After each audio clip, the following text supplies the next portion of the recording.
Bom dia a todo mundo. Estamos esperando aqui o pessoal chegar.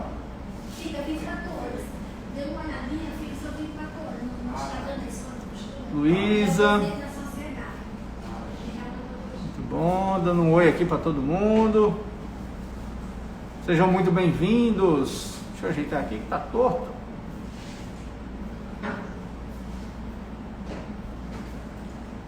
Sejam bem-vindos todos, Mames Ativa, Alexia. Muito bem. Hoje nós vamos ter uma live bem bacana, uma live bem assim, descontraída, com um cara fantástico, Dr. Hilton, reumatologista, presidente da Sociedade Norte Rio Grandense de Reumatologia. Ele é um cara super comunicativo, com muita bagagem, com muita informação para trazer aqui para a gente. E vocês vão gostar bastante. Vamos só dar mais um tempinho aqui para ele ir chegando. Aproveitem para ir marcando o pessoal que vocês conhecem. Aproveitem para ir chamando o pessoal para assistir. Marcando o coraçãozinho. Ó. Chego já. Muito bem. Paulinho, Adriana, Magda, sejam bem-vindos. Vamos entrando no clima aqui da live. Muito bem, pessoal. Eu vou tirar aqui porque eu não sei se vocês estão com dificuldade de me ouvir, mas está um pouquinho abafado o som. Enquanto eu estou sozinho aqui, eu vou ficar sem. Quando a doutora Jarana chegar, aí eu saio e ela fica aqui para a gente poder ficar tranquilo aqui, sem máscara. Pessoal, hoje a gente tem um batalhão de informações, a gente recebe muita coisa, a gente liga a internet, a gente vê uma pessoa falando uma coisa, uma pessoa falando outra, a gente sabe que existem remédios aí que estão em alta, mas a gente não sabe se eles realmente são comprovados, então a gente vai conversar um pouco sobre isso, falar como é que está essa medicação. Eu gostaria também de que vocês ficassem atentos à coisa da automedicação, a gente vai falar um pouquinho também sobre a automedicação. Vocês também, o que é que vocês fazem, por exemplo, com aquela dorzinha que estava, aquela dorzinha de coluna que começou a incomodar de novo? O que é que você, de repente você pode tomar? O que é que você pode fazer? Eu sei que tem coisas assim que às vezes a gente quer ir no médico, mas está com medo de sair de casa porque tem a pandemia, a gente não sabe como é que estão as ruas, enfim. Tem muita coisa bacana para a gente estar conversando, para a gente estar falando aqui com o Dr. Hilton. E a gente está só aguardando ele chegar para a gente poder iniciar nosso bate-papo. Pode chamar ele. Mas ele não chegou ainda, doutor.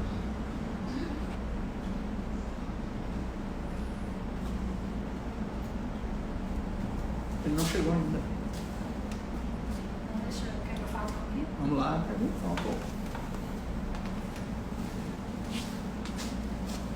Um bom dia. Bom dia, pessoal. Deixa eu tirar aqui um pouquinho a máscara, né? Já tá virando rotina aqui, né? Nossas lives toda sexta.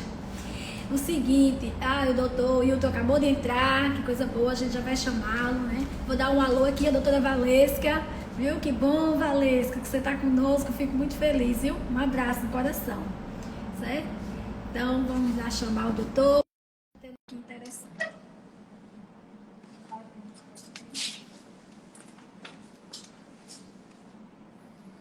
Olá, doutor, Olá. bom dia. E aí, Bruno, bom dia, tudo bem, meu amigo?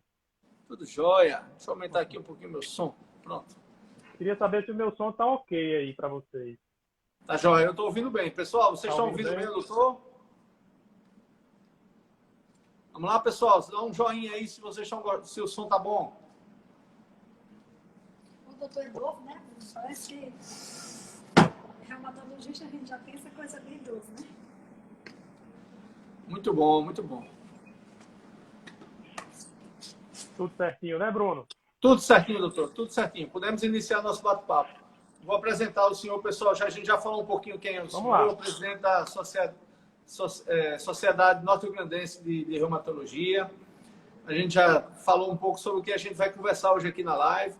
E eu vou passar agora para a doutora Jarana lhe dar as boas-vindas. E ela já tem aqui um roteirozinho com uma série de dúvidas que foram chegando já um pouquinho antes. E aí a gente já vai falando. Tá certo, vamos lá. Estou à disposição aí para... Boa, bom dia, tudo bem, doutor Hilton? Tudo bem, Em primeiro Gerlane? Tudo lugar, jóia? Em primeiro lugar, quero lhe agradecer, né? Agradecer a doutora Ana Coutinho, foi ela que viabilizou esse nosso encontro hoje, né? Uma Isso. reumatologista, né? E tem um momento que nas nossas lives a gente tem um momento de gratidão, né? Gratidão a Deus por estarmos aqui nessa hora, né? Gratidão por essa tecnologia que faz a gente aproximar as pessoas, mesmo estando distante, né? Esse paradoxo. E aí a gente conseguir ajudar as pessoas de uma certa forma, né? Então, assim, estou muito grata a Deus e muito grata a você, a doutora Ana e todos que estão aqui nos assistindo, tá bom? Tá Então, ótimo. vamos lá, já foram feitas assim, digo, aí ela é novo, né, doutor Bruno? Doutor Bruno aqui, então, doutora, como ela é novo, né? É, muito O obrigado pessoal aí assim, pelo. reumatologista. É, Mas, assim, que coisa boa, né? E, assim, diante dessa dessa pandemia, onde tivemos que ficar, né, todo mundo de uma hora para outra ali no isolamento. Então, aqui, a nossa clínica, por exemplo, ela tem muito idoso, predominantemente 60% dos nossos clientes são idosos. Então, assim, estão todos muito agoniados, porque pense, 150 idosos durante o dia passavam pela clínica, né? E agora estão tendo. Agora a gente abriu de 60 anos para baixo, então tá uma loucura. Todo dia tem perguntas, eles estão muito assim, ansiosos, né? E aí eu digo, então a gente vai conversar, vamos conversar com uma pessoa bem bacana, que vai tirar algumas dúvidas. E é uma das dúvidas que eles queriam saber, nessa pandemia, quais são os sinais de uma doença reumática? Fica à vontade para falar. Então, Gerlane, em primeiro lugar, parabenizo pela iniciativa dessa live, né? Que só vem a somar aí para ajudar essas pessoas que têm que ficar em casa, né? Então, doença reumática, nesse período, né? O que é que a gente vê? Bom, o Covid-19, ele, em primeiro lugar, ele não tem sintomas que surgiram doença reumática, ou seja, não é o habitual dele dar dor articular. Ele pode dar dor muscular, mas essa dor muscular vem acompanhada de outros sintomas, de um quadro gripal, febril, né? Em relação às doenças reumáticas, em primeiro lugar, o que é a reumatologia, né? Muita gente tem dúvida que especialidade é essa, né? O pessoal pergunta, qual é a sua especialidade? Eu sou reumatologista, e a gente nota aquela dúvida, né? E muitos confundem reumatologia e ortopedia e fica naquela dúvida a quem procurar, não é? Eu acho que Verdade. você deve escutar muito isso aí também, né, dos Com pacientes. certeza, com certeza.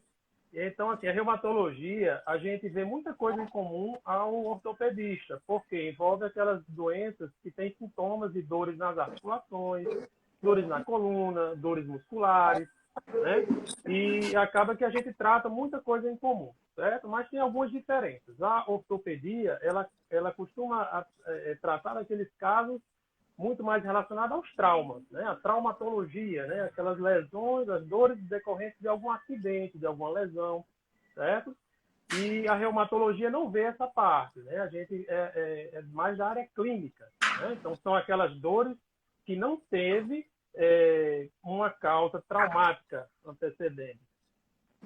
E a gente acaba também vendo em comum com a ortopedia aquelas doenças clínicas que têm dores, que o paciente sente dor na coluna, nas articulações em geral, que são as tendinites, as artroses, certo? Quando a gente entra no campo das doenças inflamatórias das articulações, relacionadas às doenças autoimunes, né? Aí já é o campo da reumatologia, né?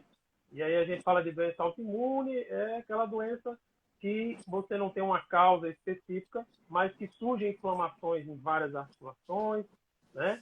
E dentre elas a gente cita o lúpus, a artrite reumatoide, né? Que são doenças que o reumatologista trata, né? E além disso, o reumatologista cuida de pacientes com osteoporose, doenças como gota, que é relacionada a ácido úrico alto no sangue, né?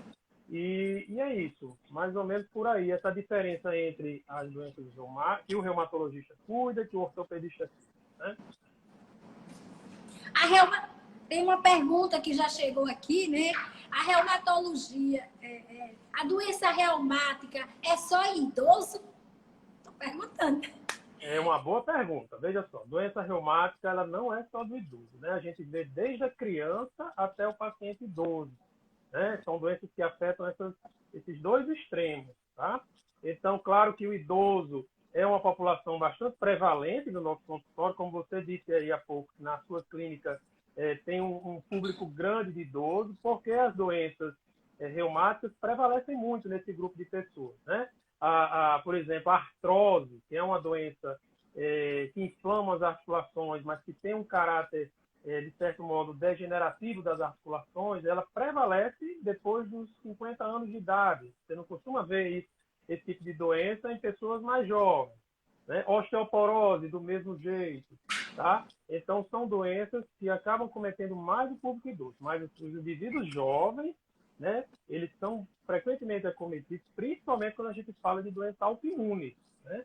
Essas doenças que eu citei agora, né? As artrites, lúpus, artrite reumatoide, né? Tem uma prevalência grande em pacientes jovens e muitas vezes em crianças também. Aqui estão perguntando como é essa doença autoimune, né? E se a doença reumática também pode afetar o olho? Os olhos? Então, né? Isso. Quando a gente fala doença autoimune, quer dizer o quê? Que o nosso sistema imunológico, ou seja, aquele sistema que foi fabricado para nos proteger das infecções, né? Ele está doente.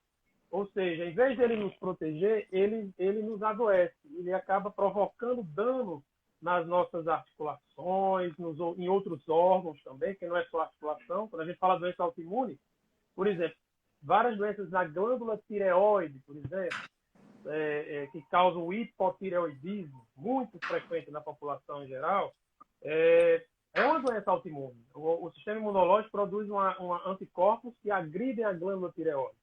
Então, o processo autoimune é isso, é uma autoagressão que o sistema imunológico provoca no nosso corpo.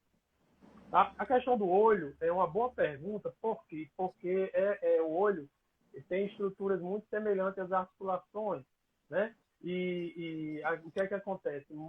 Muitas doenças autoimunes, elas começam pelo olho.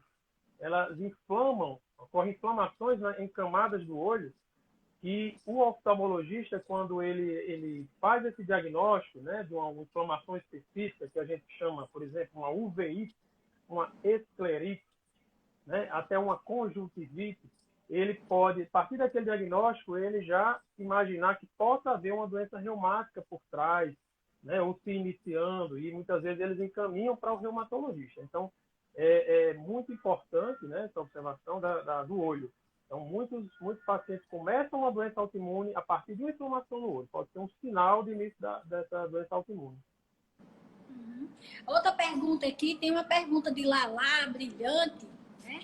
Que Luísa Brilhante, desculpa. Ela está perguntando, doutor, nesse caso, o reumatologista indica vitamina D quando? No caso de permanência em casa e não estamos desfrutando do medicamento natural, que é o sol. Aí, assim, é mais ou menos isso que ela quis dizer, né? Que está em casa, não está usando o sol, não está andando, se o reumatologista indica vitamina D. Importantíssima essa observação que ela fez, tá? Porque a vitamina D, a gente já vive um índice de hipovitaminose D muito grande, né? Uma deficiência de vitamina D grande, apesar da gente viver numa região com muito sol, né? Então, para quem não sabe, a vitamina D, a grande fábrica de vitamina D da gente está na pele. A gente tem muita vitamina D na pele, só que essa vitamina D da pele, ela só vai funcionar no nosso corpo se tiver a exposição do sol, tá? Então, quando a gente fica, como a gente está agora, recluso nessa quarentena, a tendência é que a gente produza bem menos vitamina D. E quem é que a gente se preocupa mais? São aqueles mais vulneráveis a ter, por exemplo, osteoporose, que são os idosos, são aquelas mulheres depois da menopausa, tá? Então, essas pessoas, elas têm um risco muito grande de ter osteoporose e de cair e ter fratura. Então, essa é a grande preocupação com a deficiência da vitamina D, né? Então, a gente se preocupa com essas pessoas e faz com que a orientação é que eles reponham essa vitamina D, tá? Muitos deles já fazem essa reposição da vitamina D, né? Muitos idosos, aqueles que fazem acompanhamento com o reumatologista, com o seu geriatra, né? Então, o ideal é que eles façam essa reposição de vitamina D. Agora, claro que sempre orientado por um médico, né? Sempre sob uma orientação do médico. Não precisa qualquer jovem ficar desesperado atrás de vitamina D, né? Porque esse grupo não é grupo de risco para doenças como osteoporose, tá? Então, mas a grande preocupação são essas pessoas que eu falei. Porque aí às vezes a pessoa já quer tomar sem ter necessidade, né? E precisa ter o equilíbrio nessa condução aí. Não ser, como o doutor Bruno falou no começo, né? A automedicação. Porque tem, por exemplo, alguns pacientes mandaram aqui até para mim, doutor, já não está faltando vitamina D nas farmácias, está faltando vitamina C, eu não estou conseguindo encontrar mais. Eu digo, peraí, gente, vocês já tomavam isso? Quem indicou isso para vocês, né? Não, eu já comprei vitamina D, vitamina C, 2 gramas. Eu posso estar tomando 3 comprimidos por dia? Eu digo, calma! Né? Aí fala um pouquinho disso aí, doutor, porque o povo realmente, assim, como o doutor Bruno colocou, são muitas as informações e aí assim, às vezes fica confuso, né? Não é porque a gente está sem fazer nossas atividades de rotina que a gente também pode fazer o uso dessa automedicação. Não é porque é uma vitamina C, mas não vai fazer mal. Ela até tomou, essa paciente, ela tomou 3 vezes de 2 gramas, 3 vezes ao dia. Aí passou a mensagem para mim, Germana, eu posso tomar de quanto em quanto tempo? Eu estou tomando 3 vezes. Eu digo, não, se vacina. Vamos lá tirar essas dúvidas, porque o povo daqui a pouco vai ter umas reações adversas a isso, né? Porque o organismo tem uma quantidade, os rins vai filtrar isso aí, né? Não tem uma sobrecarga renal, não tem um negócio, né? E agora, principalmente, que eles estão sem fazer os exercícios, estão tendo dores musculares. Depois da segunda semana de confinamento, estão com muitas dores, estão assim, se automedicando assim, ó, com força. Fala aí um pouquinho, doutor, desses cuidados. Pois é, então, Gerlane, veja só, esse momento de Covid, né, a gente está todo mundo vendo a vulnerabilidade, a grande fragilidade humana, né, que é o medo da morte, o medo da contaminação.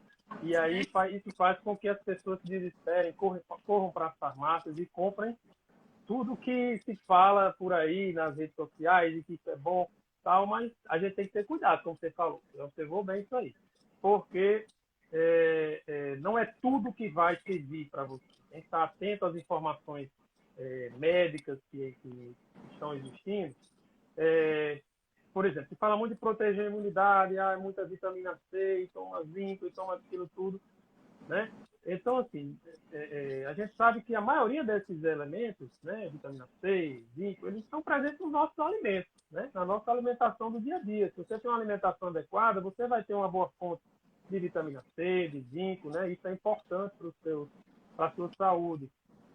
Né? Então, não adianta sair atrás de comprar esses monte de medicamentos, se automedicar, né? Que não é o mais importante agora. Claro que uma boa alimentação é importante, você vai repor a maioria dos seus nutrientes a partir da alimentação. Né? Você vai suplementar isso aí naquelas pessoas que não estão tendo acesso, né? Que não têm uma boa alimentação, né? Muitas vezes o idoso, né? Que é mais fragilizado, não se alimenta bem, tem dificuldade de deglutição e outros fatores, aí você vai suplementar vitamina C, vai suplementar zinco e esses outros nutrientes, certo? E também muito se fala da vitamina D em relação à imunidade, não é isso, Gerlane? Você já ouviu falar? Na imunidade? Não, é novidade. Sim. Diga isso. Pois muita gente fala minha vitamina D está boa, minha imunidade deve estar boa, tal. Só que a vitamina D, ultimamente, ela vem sendo estudada para várias coisas. Né? Várias coisas, é verdade. Várias coisas. Parece que são coisas promissoras mesmo, né? A questão da imunidade, proteção cardiovascular, né? Até mesmo doenças como Alzheimer, tudo isso vem sendo falado, mas nada muito comprovado ainda, sabe, Gerlane? Uhum. Tem uma comprovação ainda sobre isso. Agora, o grande benefício da vitamina D é sobre a questão osteomuscular, né? Osteoporose, força muscular, já tem vários estudos mostrando que melhora, né? A resistência muscular do idoso, né? Doutor, e qual seria assim, a dosagem, mas desculpe me cortar, a dosagem assim, de vitamina D, né? Porque assim, lá em São Paulo, eu faço um curso lá no Ashton, terminei ano passado, eu faço outro esse ano, lá todo mundo toma vitamina D, tá? E, É, né, pois dosagem é. alta, novo, velho, tem isso não, Aham, entendeu? É médico, sim. é fisioterapeuta, é o doente, é o paciente. Lá tem os adesivos de vitamina D, que eu digo, gente, como é aqui o negócio? Aí, assim, qual seria a dosagem, mais ou menos, né, para um adulto, diária, a necessidade diária do nosso organismo de vitamina D? E tem outra pergunta aqui, antes de você falar da Aham, dor, que estavam perguntando aqui. Tem uma que botou, que tá engraçada, assim. Eu tomo vitamina C com zinco, mas não sei nem para que serve. Aí a outra colocou, aham. eu faço uso do composto de vitamina C com zinco. Ajuda em quê, doutor? Além da Aham. imunidade, né? É aquela coisa, né? Não existe uma comprovação científica clara que essa combinação de vitamina C e zinco vá melhorar a sua imunidade. Tá entendendo? Não existe. Se existisse, com certeza já haveria uma recomendação em massa para a população estar usando, né, Gerlando? É. Entendeu? Então não existe esse tipo. Não adianta a gente correr para a farmácia para comprar vitamina C com zinco e tal. Certo? É importante é uma boa alimentação, né? Como eu falei, isso é que é o mais importante. Lá a gente vai ter os principais nutrientes. Em relação à sua primeira pergunta, da vitamina D, quais são os níveis ideais, né? Para aquela população de risco que eu falei há pouco, o idoso, a mulher depois da menopausa, essas pessoas elas têm que ter a vitamina D acima de 30, certo? A 30 nanogramas por ml. A gente vai ter um nível de vitamina D adequado para agir no osso, né? E fortalecer aquele osso, fortalecer os músculos. Então, a gente precisa de um nível de vitamina D acima de 30, tá? Para aquela pessoa que não é de risco, por exemplo, um jovem, né? Aquela pessoa mais Eu. jovem, pronto, você, exatamente. Essa pessoa, o nível de vitamina D acima de 20 já é o adequado, já é o ideal, não precisa ficar repondo, se enchendo de vitamina D. Tá? Então a recomendação é essa. Mas quem é de risco, o idoso, a mulher depois da menopausa e outras pessoas que têm outros problemas crônicos de saúde, doenças renais, doenças hepáticas. Né? Então essas pessoas que são de maior risco têm que ter vitamina D acima de 30. Certo? E aí existem métodos de reposição por orientação do médico, né? Cada caso é um caso, né? Não, E pronto. Aí eu estava falando dessa questão da imunidade, da vitamina D, que ela parece ter algum efeito, né? Mas nada muito comprovado sobre isso, né? Da vitamina D. Então, é mais ou menos por aí. tem outra pergunta aqui, dizendo assim, as doenças reumáticas, né? Elas são contagiosas ou eu pego de pai para filho, né? Genética. Uhum. Pronto. Doenças reumáticas autoimunes, as doenças reumáticas não são contagiosas, certo? Inclusive, muitas delas, elas se manifestam com doenças na pele, tá? Doenças de pele, como o lúpus, causa muita lesão de pele. Psoríase é outra doença muito conhecida, que causa descamações na pele. São doenças que não geram transmissão para outra pessoa. Tá? Então, doença reumática não se transmite dessa forma. Em relação à hereditariedade, aí sim, tem alguns grupos de doenças reumáticas que é frequente você encontrar o pai e o filho com a mesma doença, a mãe e a filha.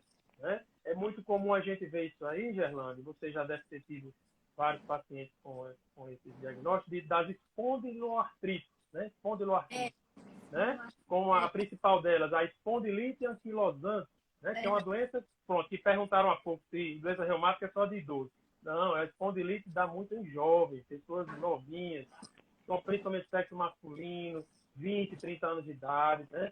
Então, são doenças que inflamam a coluna vertebral, né? Podem inflamar articulações, pés, joelhos, e é muito frequente na família, outros casos, entendeu? Outras doenças que não são autoimunes também são frequentes, como na família, como a fibromialgia. Você também deve ter muitos pacientes com esse diagnóstico, Muito, né? muito, muito. Pois é, a fibromialgia que causa dor crônica, dor no corpo inteiro. Ela é muito comum a gente ter caso de mãe e filha, né? Então, eu falo mãe e filha porque é uma doença bem mais prevalente no sexo feminino. Então, são exemplos, né, de doenças que têm uma transmissão, provavelmente alguma herança genética envolvida na causa da doença. E podem vir associadas a fibromialgia com uma artrose ou com outra doença reumática? Não só pode, como é muito frequente. É muito comum o paciente ter fibromialgia e ter diversas outras enfermidades. E aí é o grande desafio do reumatologista, né? Diferenciar isso aí, porque muitas vezes o tratamento é diferente de uma coisa para outra. Você tem uma artrose de joelho, né? Que dói e inflama seu joelho, mas ao mesmo tempo você dói o corpo inteiro, que é aquela dor da fibromialgia. Então é frequente. E também é frequente a fibromialgia junto das doenças autoimunes. Eu estou vendo aqui que a Luísa de Paula perguntou, né, se a fibromialgia é de origem psicológica, né? Então é uma pergunta muito frequente. Então, ela não é que seja de origem psicológica. Nem todo mundo que tem fibromialgia tem problema psicológico. Agora, os fatores psicológicos, eles exercem uma influência grande nessa doença. Tá? Então, existem áreas do cérebro responsáveis pelas emoções, existem áreas do cérebro responsáveis pela sensibilidade, pela dor, e essas duas áreas, elas se conectam muito, muito mesmo. A área das emoções, né, parte cognitiva, e a área da sensibilidade. Então, é muito frequente, quando você tem problemas psicológicos, você tem uma piora das dores no corpo da fibromialgia. Certo? Então, existe essa associação, mas nem sempre, mas não é que ela seja a causa. Fibromialgia não é uma doença psicológica, mas sofre influência sim. Doutor, já tem outra pergunta aí embaixo, já pode responder enquanto eu vou ler outra daqui. Não estou vendo aqui a pergunta. Tem exames específicos para... eu esqueci, não sei o nome dessa internauta, mas tem exame específico para detectar a fibromialgia? Não tem. Fibromialgia é uma doença que o diagnóstico é clínico. É o médico ouvindo e examinando. Certo? Então, é uma doença de diagnóstico clínico. Muitas vezes, Gerlanda, esses pacientes chegam no nosso consultório com sacolas e mais sacolas de exame. Certo? Porque eles já rodaram em outros médicos, muitos ortopedistas, e fazem ressonância do pé à cabeça. E vão encontrar um monte de coisa, viu? Um monte de coisa. Porque a ressonância, ela é um exame muito sensível. Ela acha muita coisa, mas que essas coisas, na maioria das vezes, não tem nada a ver com as dores que a paciente está sentindo, entendeu? Então, isso gera um confundidor na cabeça do paciente, do médico, de todo mundo, tá? Então, fica bem claro que é um diagnóstico clínico, escutando e examinando. Exato. Uma pergunta aqui, doutor, assim, pacientes que tomam grandes doses elevadas de corticoides e outros imunossupressores devem fazer a prevenção contra infecções oportunistas? Mas quando eu fiz essa pergunta, diz aqui o que são imunossupressores. Ele vai responder. Ótimo. Essa pergunta é excelente, principalmente nesse período da pandemia, viu, Gerlando? Porque, assim, os nossos pacientes, né, eles ficam bombardeando a gente de perguntas no celular e ligando, porque eles estão desesperados com essa questão de se são grupos de risco ou não para o Covid, né? Exatamente. Pois é, e a gente tem recebido muita orientação, a gente tem das sociedades de reumatologia, dos consensos europeus, americanos, falando sobre isso. E, assim, o que mais preocupa a gente são os usuários do corticoide, realmente, sabe? Então, aquelas pessoas que usam corticoide são as pessoas que a gente mais se preocupa para que ele não... Em relação a infecções, a paciente falou aí, né, de infecções oportunistas e infecções pela Covid também, né? Porque quando você usa o corticoide, principalmente a prednisona, né, naquela dose acima de 20 miligramas, a gente considera aquele paciente com um grau de imunossupressão, né? Principalmente se ele já vem usando há mais de 3 meses, tá? A gente considera um grau de imunossupressão. O que é imunossupressão? É quando o sistema imunológico ele está fraco, né? Ele está fragilizado. Né? Quando você usa corticoide em dose alta, você acaba fragilizando seu sistema de defesa. E existem os imunossupressores também, diferentes do corticoide, que são outras medicações que também fragilizam o sistema imunológico. Então, os nossos pacientes reumáticos com doença autoimune, muitos deles usam esses remédios, entendeu? Muitos usam esses medicamentos e eles entram em grupos de risco para uma possível infecção pelo Covid-19. Certo? Certo, ótimo. Aí disse assim, eles estão relacionados à pneumonia, ficam mais propensos? Isso é uma pergunta. E uma pergunta até assim, por exemplo, eu tenho a minha secretária aqui que ela faz uso da cloroquina, né? E ela e outras pessoas, assim, disseram, não, doutora Gerlane, a gente tá imune, a gente não vai pegar. Assim, se o vírus pegar a gente, vai ser bem fraquinho, porque a gente já usa cloroquina. Aí eu digo, aí saiu esse estudo aonde? Aí Pois eu é. disse, não, é. Aí eu digo, tá, vamos lá, doutor, tá com a pergunta aí agora. Então, Quem usa, Gerlane, já faz uso da cloroquina, vai pois pegar ou é. não vai pegar esse vírus? Diga aí, que coisa. Pronto. Entrando aí na questão da cloroquina, né? Que eu acho que a maioria das pessoas está nessa questão de querer entender melhor a cloroquina, certo? Então, primeiro, o que é a cloroquina? Né? A cloroquina, ela é um medicamento que nós da reumatologia, nós usamos há muito tempo, certo? Então, eu acho que nós somos da especialidade que tem mais experiência nessa medicação, tá? Ela é uma medicação que foi usada inicialmente para tratar a malária, né? Ela é usada como antimalárico e usada também para tratar doenças autoimunes, como lúpus, artrite reumatoide e até alguns casos de artrose a gente acaba usando, certo? Então, a cloroquina, ela é uma medicação que, assim, no uso prático da gente, da reumatologia, a gente vê pouquíssimos efeitos colaterais com as dosagens que a gente utiliza, certo? Então, a gente utiliza uma dosagem, né, normalmente de 1 comprimido ao dia de hidroxicloroquina. Existem 2 tipos, a hidroxicloroquina e o difosfato de cloroquina. Tá? O difosfato de cloroquina ela é mais tóxico, certo? Do que a hidroxicloroquina. Ela causa mais efeito colateral. Os efeitos colaterais dessas medicações principais são a longo prazo, quando a gente usa a longo prazo, ou seja, anos de uso da doença, 5, 10 anos, Chega, Bruno. da medicação causar uma alteração na visão, certo? Ela causa uma impregnação na retina, e a gente se preocupa sempre com isso no paciente que usa a medicação a longo prazo. A curto prazo, dificilmente a gente vê complicações, certo? Então, quando ela é usada numa dosagem alta, certo? Uma dosagem, por exemplo, o dobro da dose, né? Ó, temos aqui apareceu aqui uma companheira aqui. Ai, que linda. A Gabi, tá aqui brincando. Então, quando a gente utiliza uma dose muito alta, aí a gente se preocupa mais com a parte cardíaca, a questão de arritmia e tal, certo?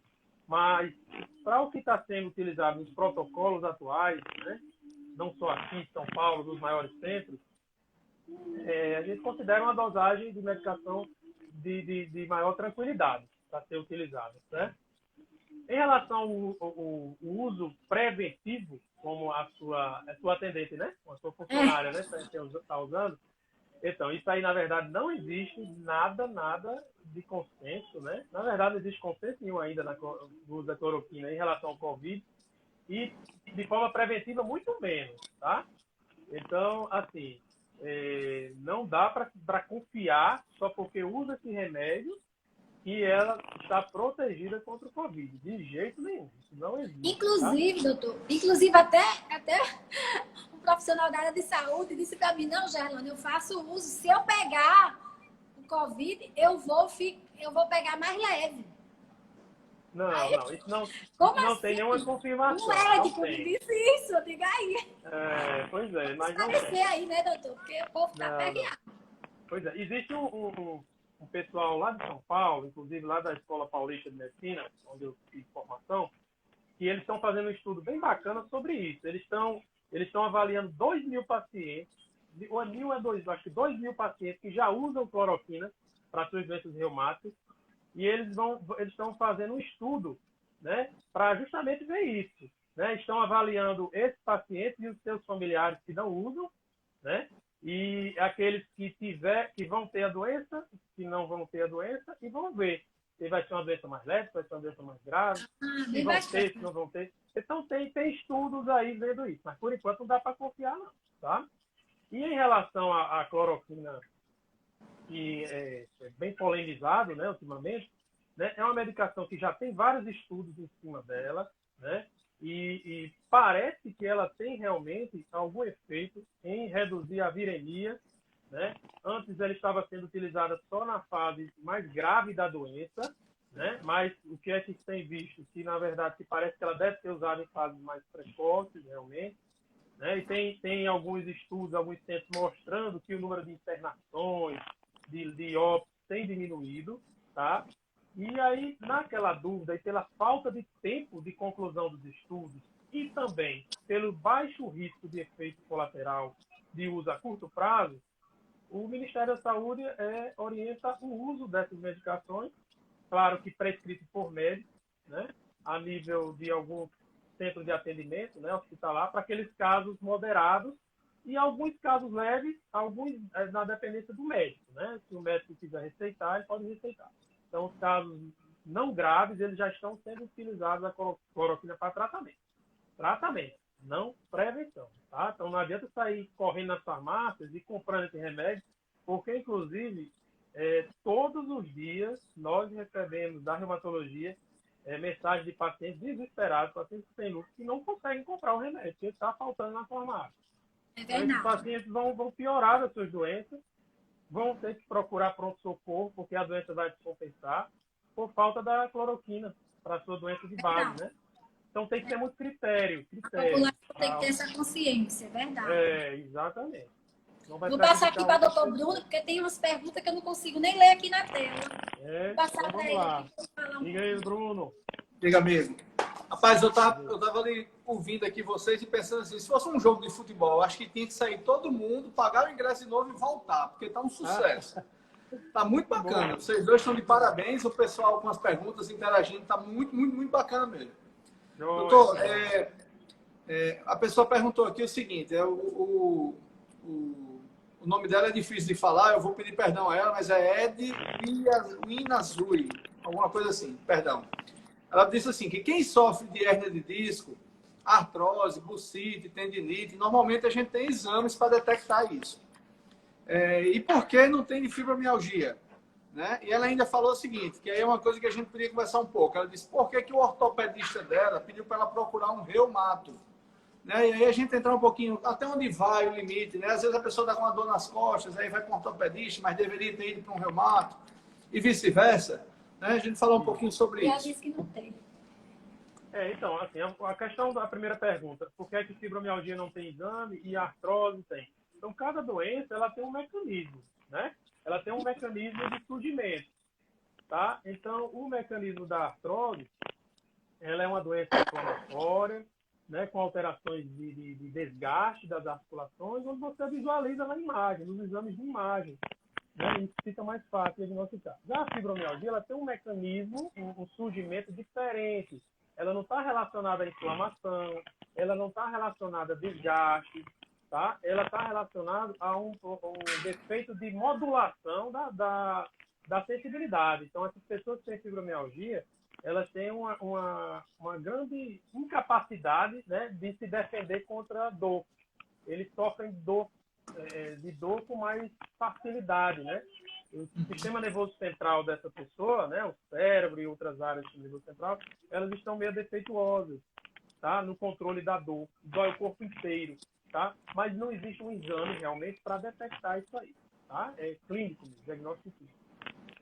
A outra pergunta foi, por que o meu ortopedista me encaminhou por reumatologista? Porque, como eu falei no começo aqui da nossa conversa, a fibromialgia, o ortopedista, ele lida muito mais com aquelas dores relacionadas a trauma, né? Causadas por algum acidente, ou até mesmo, às vezes, algumas doenças como artrose, né, que vão necessitar de cirurgia. Tudo isso é demanda para o ortopedista.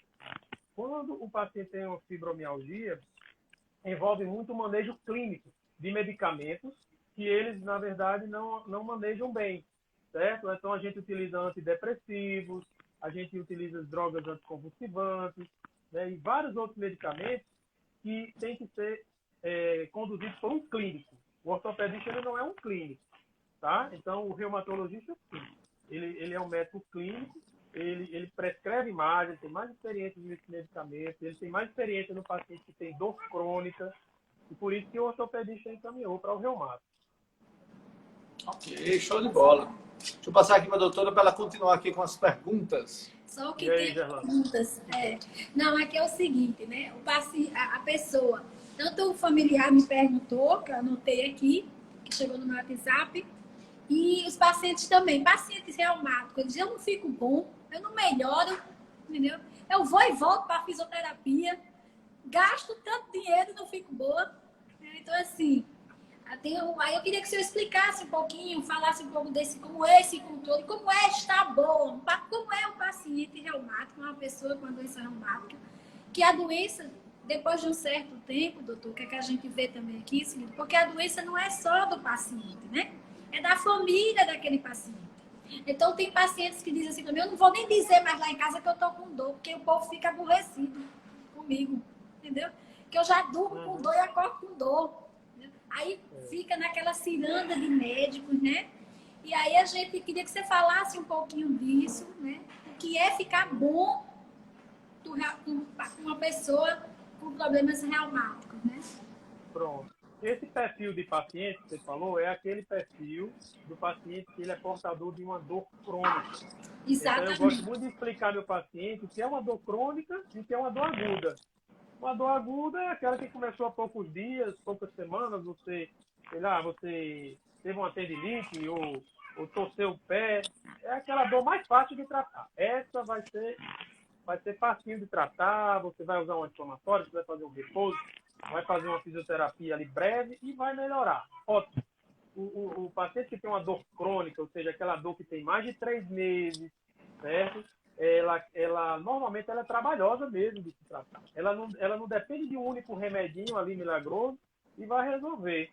Ela depende de um tratamento medicamentoso, ela depende de um tratamento multiprofissional, multidisciplinar, de uma fisioterapia, né? Muitas vezes de um tratamento apoio psicológico, né? Exercício físico, um sono regular, né? Para que você consiga obter um controle da doença, tá? Porque quem tem dor crônica, a dor deixa de ser um sintoma para ser uma doença, né? E ela vai ser controlada, né? A gente não consegue, na maioria das vezes, curar aquilo ali, mas a gente consegue controlar. E aí não adianta ficar numa coisa só no remédio. Qual é o remédio, doutor? Mas não vai existir esse remédio. Eu disse para o paciente, não vai existir esse remédio milagroso. Você vai ter que fazer um conjunto de coisas, né, para que você obtenha a melhora, o controle. Tem que fazer exercício, tem que fazer uma boa fisioterapia, você tem que fazer uma terapia ocupacional, muitas vezes, uma psicoterapia, né? E aí você consegue. Eu só consigo ver melhora nesse paciente quando tem esse conjunto de coisas juntos. Então, eu imagino que você também veja por aí, não é, Gerlane? Com certeza, com certeza. Agora, muitos, assim, têm um perfil muito refratários aos exercícios, né? Porque sente dor. Então, é um processo. Mas, às vezes, eu até digo assim, viva bem com o reumatismo que você tem, porque se você quiser ficar totalmente boa, é difícil, né? Que, às vezes, assim, tá bem e um problema de ordem emocional, um estresse maior, aí desencadeia, né? Então, assim, eu acho que é por aí. Já respondemos a pergunta da outra equipe, da Luísa, que ela perguntou o negócio da fisioterapia. Eu acho que ele já respondeu, né? Outra coisa é assim, doutor, é a questão da automedicação no caso de dores, de crises. Porque uma que chegou aqui agora, disse assim, eu não estou conseguindo falar com o meu médico, não estou conseguindo marcar para reumatologia. A pergunta que o doutor Bruno fez daquela jovem, ela disse que não conseguiu ainda um reumatologista. Aí, como é que você, já que o senhor é presidente da sociedade, temos reumatologistas suficientes para atender a nossa população, né? Tanto de plano de saúde como de SUS, como é o acesso até vocês, né? Fala aí um pouquinho, porque isso fica muito apreensivo, os pacientes ficam muito apreensivos com tudo isso, entendeu? É verdade, é verdade. Então, assim, nós temos, na verdade, poucos reumatologistas, né? A gente tem cerca de 30 reumatologistas no estado, né? No estado. E veja a quantidade de gente com dor, né? Com dor crônica, é imenso. Verdade. E, assim, nessa época agora, o que é que acontece? Eu acredito que uma boa parte dos reumatologistas já estejam voltando para o atendimento, só que aí a gente está tendo que fazer aquelas restrições, não tem como aglomerar todo mundo numa recepção, né? A gente está tendo que reduzir esse número de pacientes, reduzir a vinda do idoso, né?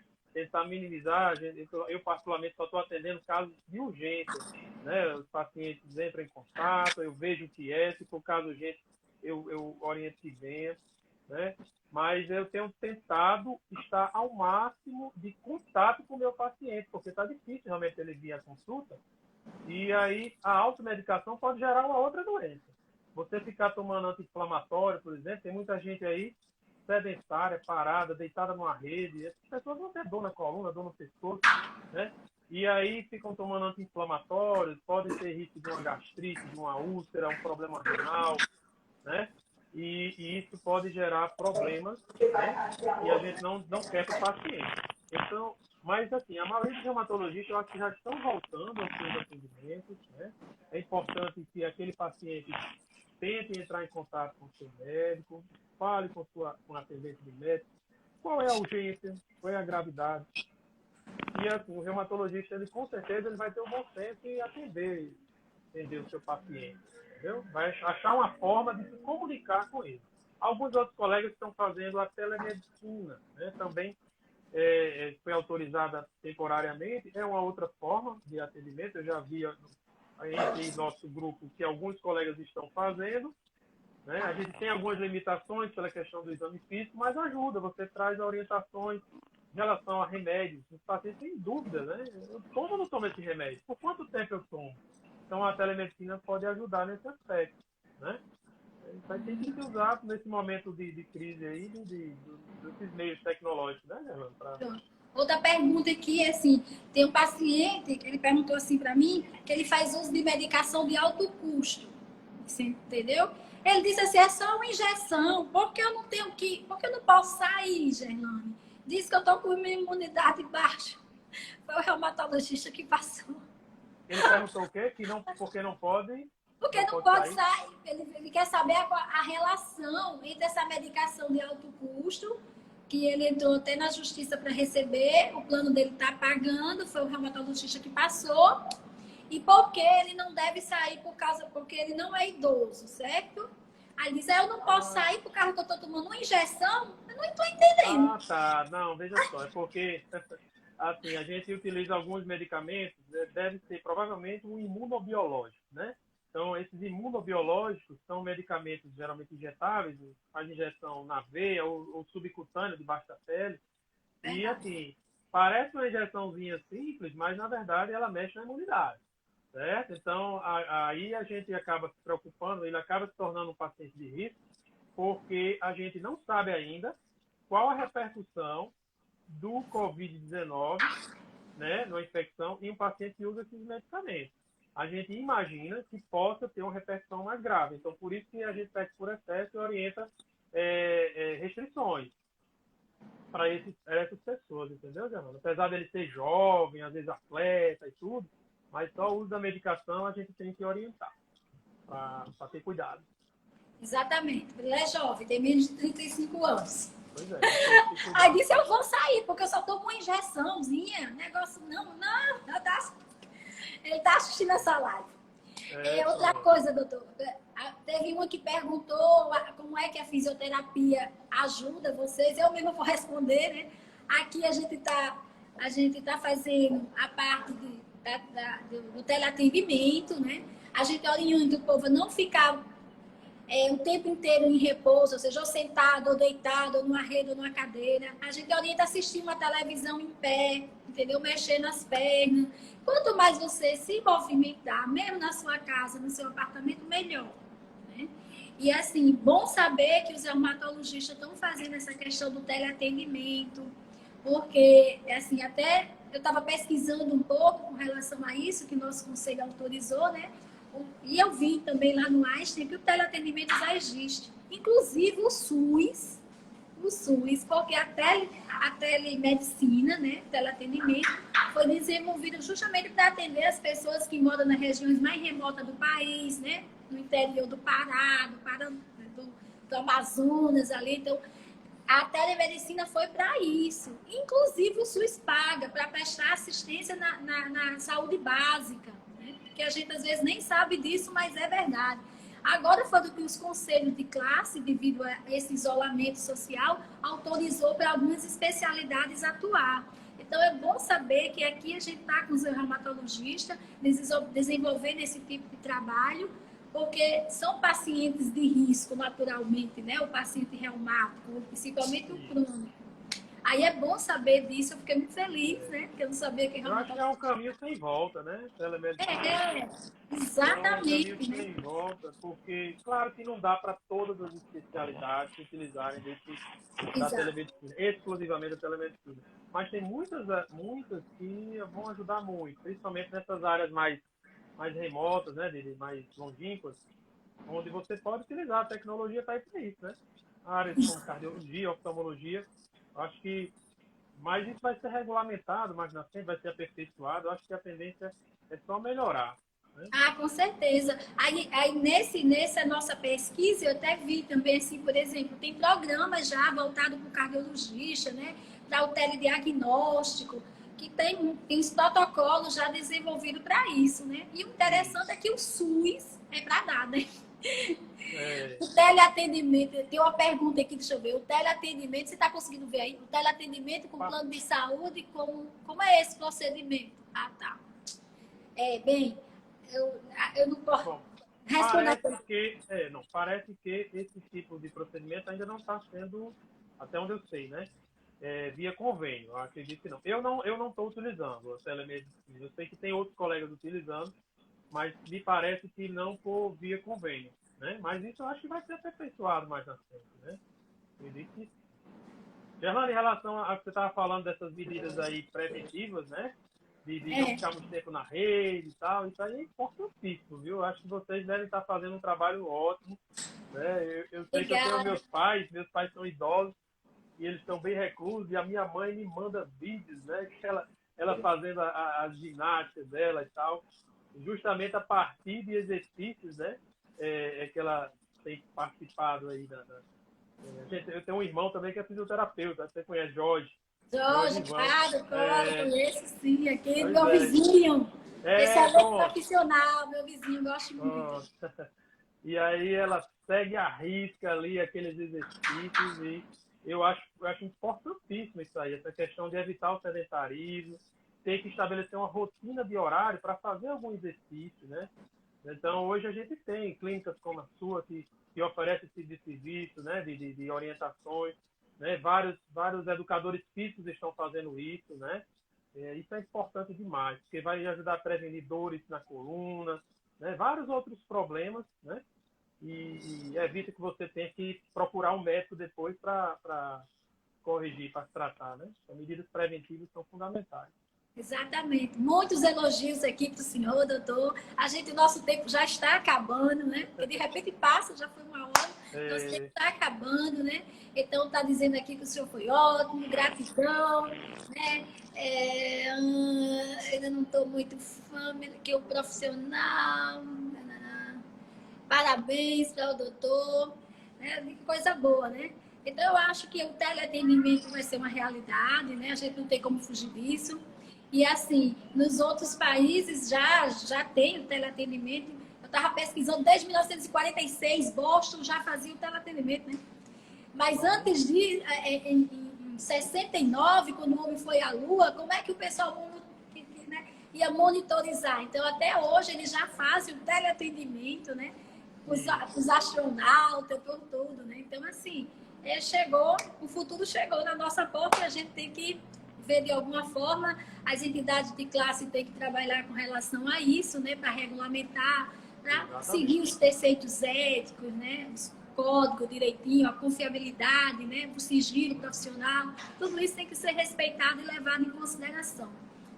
Mas, assim, foi ótimo, quero lhe agradecer. Deixa aí tem algumas perguntas aqui que ainda não deu tempo, ó, doutor, algumas perguntas aqui. A lista é grande, O povo quer se consultar pela live aqui.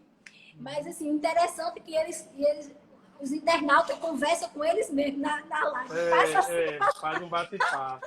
Mas eu aproveito aqui também para agradecer a você, a Bruno, pelo espaço, né? É importante demais a gente poder esclarecer, tirar dúvidas, compartilhar informações, né?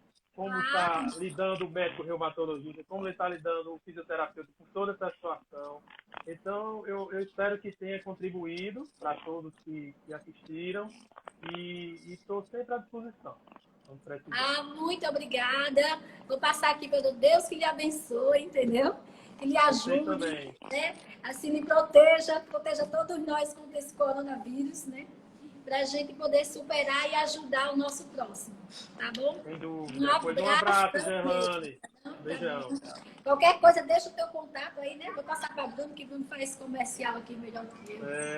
E aí, meu amigo Bruno? Oi, doutor, assim, agradecimento nunca é pouco, né? Mas a gente fica muito feliz com a live, com tudo que foi colocado, foi muito bacana. Existem, assim, vários internautas aqui com a gente, agradecendo muito ao senhor. Aqui, em nome de todos, eu lhe passo esse agradecimento. Eu vou pegar o contato do senhor, se o senhor me permitir. Se tiver um contato profissional, o senhor me passa. Eu tenho um contato do senhor, não sei se é o seu particular ou profissional, o senhor me passa pelo WhatsApp, que a gente faz um storyzinho deixando o contato do senhor para que o pessoal que quiser entrar em contato fique mais fácil. Pessoal, a agenda da gente nos próximos lives, nós temos aqui uma pessoa que trabalha com a parte de maquiagem para deixar você mais bonita do que você já é, inclusive os marmanjos também. O marmanjo ficarem também, de repente, quebrar um pouquinho esse paradigma de maquiagem é só para mulher, mas homem também pode usar. Nós teremos também aqui uma educadora física falando muito da parte de atividade física dentro de casa. E nós teremos aqui, como sugestão da Luísa, uma homeopata. Nós vamos buscar uma pessoa que trabalha com homeopatia para fazer também um bate-papo com a gente.